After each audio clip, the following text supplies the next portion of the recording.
Hello everyone. आज हम बात करेंगे आपके सिलेबस में जो दिया गया है gene expression regulation in bacteria, और उसमें जो model gene expression regulation structure है वो है लैकोपेरो। तो हम इसके बारे में डिटेल में बात करेंगे। तो सबसे पहले जहनी तौर पे हमारे दिमाग में ये सवाल आता है या तो आना चाहिए कि जीन्स अगर हैं तो उनके एक्सप्रेशन का कंट्रोल या रेगुलेट करने की उनको क्या ज़रूरत आ रही है। अगर जीन है तो वो कोई ना कोई फंक्शनल प्रोडक्ट या तो आरएनए बनाएंगे, जो कि एमआरएनए हो सकता है, या आरआरएनए, टीआरएनए। एमआरएनए होगा तो वो फिर फर्दर ट्रांसलेट होकर प्रोटीन बनवाएगा। तो जीन के अल्टीमेट प्रोडक्ट दो टाइप के हो सकते हैं, या तो प्रोटीन या तो फिर आरआरएनए और टीआरएनए जैसे फंक्शनल आरएनए स्ट्रक्चर्स। दोनों ही, चाहे वो आरएनए हो चाहे वो प्रोटीन हो, वो किसी न किसी फंक्शन से रिलेटेड है, किसी स्ट्रक्चरल पर्पज से वो रिलेटेड हो सकते हैं। ठीक है। तो अब सवाल ये आता है कि जीन अगर है तो उसका क्यों नहीं हमेशा प्रोडक्ट बनता। तो इसको हमें इस तरीके से समझ लेना चाहिए कि जैसे अगर हमारे पास रुपए हैं तो क्यों नहीं हम उससे कोई चीज़ खरीद लें। रुपयों से हम कंट्रोल क्यों कर रहे हैं, उसके खर्चे पे हम कंट्रोल क्यों करते हैं। उसका कारण है ताकि हम कुछ सेविंग्स कर सकें और उस सेविंग्स को एक अच्छे पर्पस के लिए, एक अच्छी खरीदारी के लिए काम में लिया जा सके। इसी तरीके से ऑर्गेनिज्म भी अपनी एनर्जी को, ऑर्गेनिज्म के लिए एनर्जी उसका रुपया है, उसकी करेंसी है, उसकी वैल्यू है। तो ऑर्गेनिज्म अपनी एनर्जी को अननेसेसरीली वेस्ट नहीं करना चाहता, और जिस जिस ऑर्गेनिज्म ने अपनी एनर्जी को अननेसेसरीली वेस्ट किया है या ढंग से उसने काम में नहीं लिया है, उस ऑर्गेनिज्म को नेचर में लंबे टाइम तक सस्टेन करने का मौका नहीं मिल पाया और वो स्पीसीज एक्सटिंक्ट हो गई हैं धरती से। तो कहने का मतलब ये है कि अब अगर जीन एक्सप्रेशन को रेगुलेट ना करें तो क्या होगा। तो जनाब ये होगा कि जीन के जो भी प्रोडक्ट है वो बन जाएंगे। काफ़ी सारे जीन्स के काफ़ी सारे प्रोडक्ट्स हैं, चाहे उनकी ज़रूरत है या नहीं है, वो बन गए। तो उन प्रोटीन बनने के पीछे जो अननेसेसरी प्रोटीन्स बन गए हैं, उन्होंने जो अमाइनो एसिड सेल में पड़े होते थे, उन अमाइनो एसिड को काम में ले लिया। अब अचानक कोई एनवायरमेंटल कंडीशन माइक्रो ऑर्गेनिज्म के लिए ऐसी आई जिसमें उसे कोई स्ट्रेस मिला, और उस स्ट्रेस से बचने के लिए उसे कोई एंजाइम बनाना है। एंजाइम बनाने के लिए अमाइनो एसिड चाहिए, लेकिन अमाइनो एसिड तो अननेसेसरी प्रोटीन में ख़त्म हो गए सारे। तो ऐसी सिचुएशन में वो ऑर्गेनिज्म मारा जाएगा, क्योंकि वो जो जो एनवायरमेंटल प्रॉब्लम का जवाब मॉलिक्यूलर लेवल से देना चाहता था वो दे नहीं पा रहा है, क्योंकि रिसोर्स शॉर्टेज हो गया। दूसरा, जो अननेसेसरी प्रोटीन्स बने हैं या जो अननेसेसरी आरएनए बने हैं, ये काफ़ी सारी बायोकेमिकल रिएक्शंस में हिंड्रेंस पैदा करते हैं, इंटरफेरेंस करेंगे, जिसकी वजह से एंट्रोपी बढ़ जाएगी, अननेसेसरीली रिएक्शंस हो जाएंगी और नेसेसरी रिएक्शंस होने नहीं देगा। और अननेसेसरी रिएक्शंस से हीट धीरे धीरे डिस्पर्स होती चली जाती है, तो एंट्रोपी बढ़ जाती है। और इस एंट्रोपी या केओस को, जो रैंडमनेस बढ़ी है, ऐसे हालात में एनर्जी का प्रॉपर वे में सेविंग नहीं हो सकता, इसलिए वो माइक्रो ऑर्गेनिज्म ग्रोथ प्रॉपर नहीं कर पाएगा। और अगर उसकी ग्रोथ प्रॉपर नहीं हुई तो उसका रिप्रोडक्टिव फिटनेस, यानी उसका जो रिप्रोडक्शन पावर है, वो कम हो जाएगा, और धीरे धीरे धीरे धीरे उनका नंबर धरती पे कम होता चला जाएगा। और एक वक्त ऐसा आएगा जब वो धरती पर एक्सटिंक्ट कर जाएंगे। सो कहने का मतलब ये हुआ कि माइक्रो ऑर्गेनिज्म खास तौर से अगर हम बात करें तो उनके लिए कोई एनवायरमेंटल कंडीशन फिक्स तो है नहीं, वो तो हमेशा एवर चेंजिंग होती है। तो जब एवर चेंजिंग एनवायरमेंटल कंडीशंस होती है तो जीन एक्सप्रेशन का जो रेगुलेशन है वो उन ऑर्गेनिज्म में एक ऐसी एबिलिटी पैदा करता है जिससे वो तुरंत अपनी मेटाबॉलिक प्रोसेसेस को जो भी गिवन एनवायरमेंटल कंडीशंस है उसके अकॉर्डिंगली एडजस्ट कर लेते हैं, और इस वजह से वो अपनी एनर्जी को मैक्सिमम लेवल तक सेव करते हैं, और वो मैक्सिमम लेवल तक सेव हुई हुई एनर्जी उनकी ग्रोथ को और उनके रिप्रोडक्शन को प्रमोट करती है। तो ये कारण है कि जीन एक्सप्रेशन का रेगुलेशन क्यों होना चाहिए। अब हम बात करेंगे ऑपेरॉन क्या है। ऑपेरॉन का जो कंसेप्ट है वो जैकब एंड मोनार्ड ने दिया था। यूजुअली जैसा कि हम पहले भी पिछले लेक्चर्स में जीन स्ट्रक्चर्स के बारे में बातें कर चुके हैं, हमें अच्छे तरीके से पता है कि जो यूकैरियोटिक जीन होता है उसमें दो मेजर पार्ट होते हैं। स्ट्रक्चरल पार्ट जिसका ट्रांसक्रिप्शन होता है यानी जिसका कॉम्प्लीमेंट्री सीक्वेंस एमआरएनए बनता है, और जो दूसरा वाला हिस्सा होता है जीन का उसको हम बोलते हैं रेगुलेटरी पार्ट या प्रमोटर।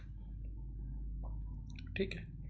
प्रोकैरियोट्स के केस में एक ही रेगुलेटरी पार्ट यानी एक ही प्रमोटर के अंडर में एक से ज़्यादा स्ट्रक्चरल जीन्स ट्रांसक्राइब होते हैं, और ये सारे स्ट्रक्चरल जीन्स उस प्रमोटर्स के साथ में फिजिकली लिंक्ड स्टेट में रहेंगे, क्योंकि एक ही क्रोमोसोम होता है।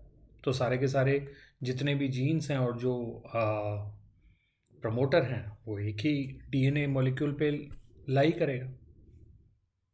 तो ऑपेरॉन इस सिचुएशन को कहा जाता है जिसमें एक फिजिकली लिंक्ड जीन्स का एक ग्रुप है और उनका ट्रांसक्रिप्शन एक ही प्रमोटर के अंडर में हो रहा है, और जाहिर सी बात है कि एक से ज़्यादा जीन्स हैं और उनका एक ही प्रमोटर के अंडर में ट्रांसक्रिप्शन हो रहा है, तो एक सिंगल कॉमन एमआरएनए बनेगा जिसमें उन सभी जीन्स के मैसेज आ जाते हैं।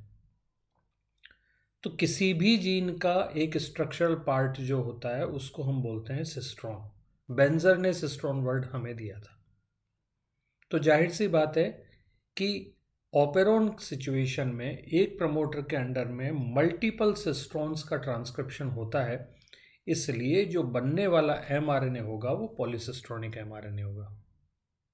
फॉर एग्जांपल लैक ऑपेरॉन, जैसा कि आप इस डायग्राम में देख पा रहे हैं, लैक ऑपेरॉन में आप देख पा रहे हैं कि एक प्रमोटर रीजन है जिसके दाएं तरफ ऑपरेटर है और बाएं तरफ कैप साइट्स हैं। ठीक है। और ऑपरेटर के बाद में लेग जेड, लेग वाई और लेग ए, ये तीन जीन हैं।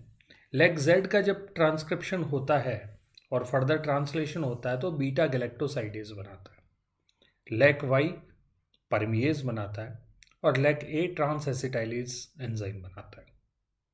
अब इनका काम क्या है? इनमें जो मेजर काम है वो है परमिएज। परमिएज प्लाज्मा मेम्ब्रेन में जाके फिट हो जाता है और ये लैक्टोज को सेल में अंदर परमिट करता है आने के लिए। अगर परमिएज नहीं होगा तो लैक्टोज सेल के अंदर नहीं आ पाएगा। दूसरा रहा बीटा गैलेक्टोसाइडेज जो कि लेग जेड का प्रोडक्ट है।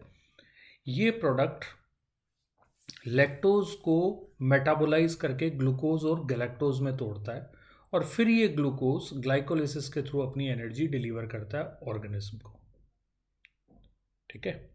बीटा गैलेक्टोसाइड इसके अलावा एक काम और करता है, और वो काम है कि कुछ लैक्टोज को वो एलो लैक्टोज आइसोमर में कन्वर्ट करता है। यानी बीटा गैलेक्टोसाइडेज के पास में दो टाइप की एक्टिविटी हुई, एक कैटाबोलाइट एक्टिविटी जो एक मेटाबोलाइट को तोड़ता है, और दूसरी आइसोमरेज एक्टिविटी जो मेटाबोलाइट का आइसोमर यानी एलोलैक्टोज जनरेट करता है। अब चलिए हम बात कर लेते हैं लैक ऑपेरॉन के बारे में डिटेल में। इसका दो तरह से कंट्रोल होता है, नेगेटिव कंट्रोल और पॉजिटिव कंट्रोल। तो सबसे पहली चीज़ तो हमें ये समझने की ज़रूरत है कि लैक ऑपेरॉन के जो जीन हैं वो क्या लैक्टोज बनाते हैं? नहीं, वो लैक्टोज को मेटाबोलाइज करते हैं, यानी लैक्टोज को तोड़ते हैं। तो ये कैटाबोलाइट नेचर का ऑपरॉन है, या इसके जो जीन्स है वो कैटाबोलाइट नेचर के प्रोडक्ट बनाते हैं। Point number 1। Point number 2, lac operon inducible operon है, मतलब ये नॉर्मली ऑपरेट नहीं करता, इसको इंड्यूस करेंगे तभी ये ऑपरेट करेगा। और इंड्यूस कौन करेगा? लैक्टोज की प्रेजेंस।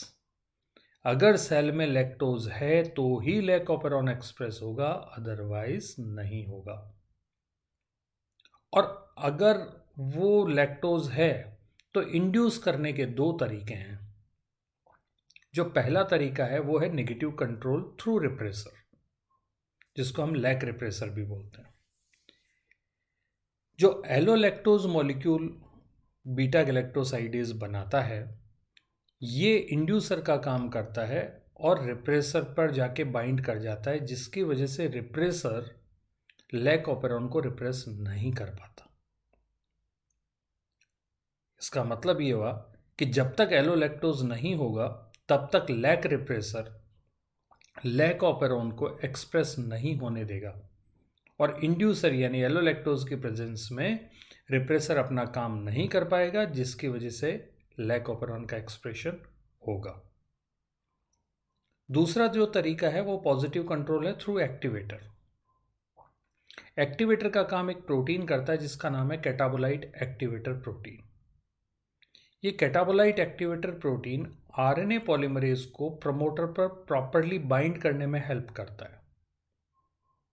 यानी जब सीएपी प्रेजेंट है तो ये आरएनए पॉलीमरेज को पोजीशन होने में हेल्प करेगा और इस तरह से लैक ऑपरॉन के ट्रांसक्रिप्शन में हेल्प करेगा। लेकिन ये तब ही करेगा जब इसको भी इंड्यूस किया जाए, और इसका इंड्यूसर कौन होता है? साइक्लिक एएमपी, या इसको एब्रिवेटेड फॉर्म में हम कभी कभी सीएएमपी भी बोल देते हैं। तो दोनों ही सिचुएशन में हमने देखा कि लैक ऑपरॉन एक इंड्यूसिबल ऑपरॉन है that can be controlled negatively as well as positively. और जो नेगेटिव और पॉजिटिव कंट्रोल करने वाले रिप्रेसर और एक्टिवेटर है वो एक्चुअली रेगुलेटरी प्रोटीन ही है, जो कि ट्रांसक्रिप्शन इनिशिएशन को रोकते हैं या प्रमोट करते हैं, यानी वो उस लेवल पर वो एक्ट करते हैं। ओके, अब इस डायग्राम में आप देख पा रहे हो, पहले केस में कुछ भी अगर बाइंड नहीं होता है, ना ही तो रिप्रेसर है ना ही तो एक्टिवेटर है, तो बेसल लेवल ट्रांसक्रिप्शन होता है, मतलब ना के बराबर ट्रांसक्रिप्शन होता है। दूसरी सिचुएशन में रिप्रेसर ऑपरेटर रीजन पे जाके बाइंड कर गया। ऑपरेटर रीजन वो रीजन है जहां पर रिप्रेसर ऑपरेट करेगा यानी बाइंड करेगा, और रिप्रेसर के बाइंड करने की वजह से आरएनए पॉलीमरेज प्रमोटर पर बाइंड नहीं कर पाएगा, क्योंकि उसकी जगह ऑलरेडी कौन आ गया? रिप्रेसर आ गया।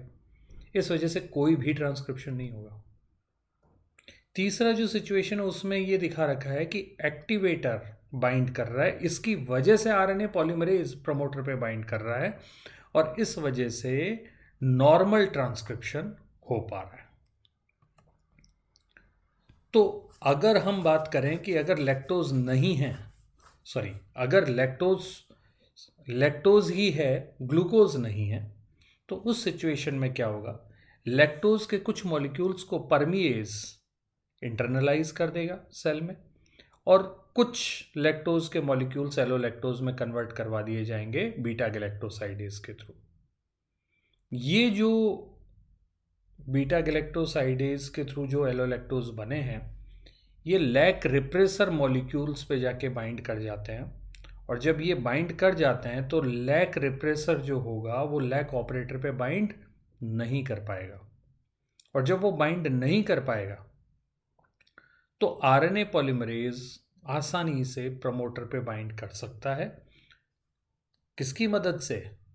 सीएपी की मदद से। और जब वो बाइंड करेगा तो वो नॉर्मल ट्रांसक्रिप्शन शो करेगा, और इस तरीके से लैक ऑपरॉन का ट्रांसक्रिप्शन कब होगा?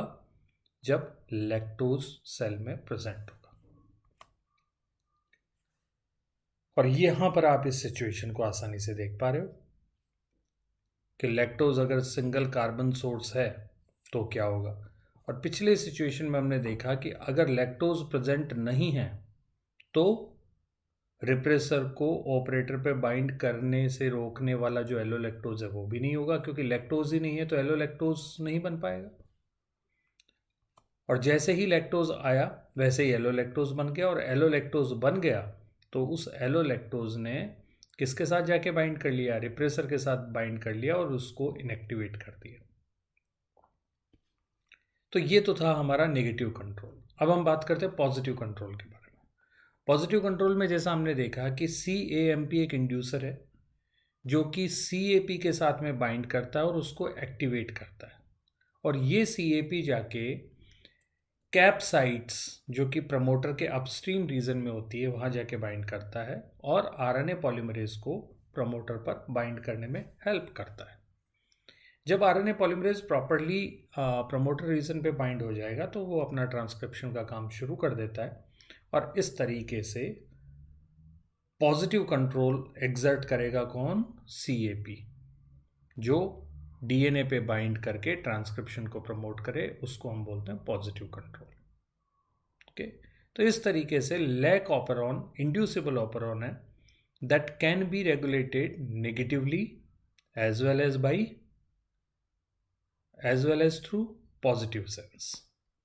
Thank you so much. Stay home, stay blessed.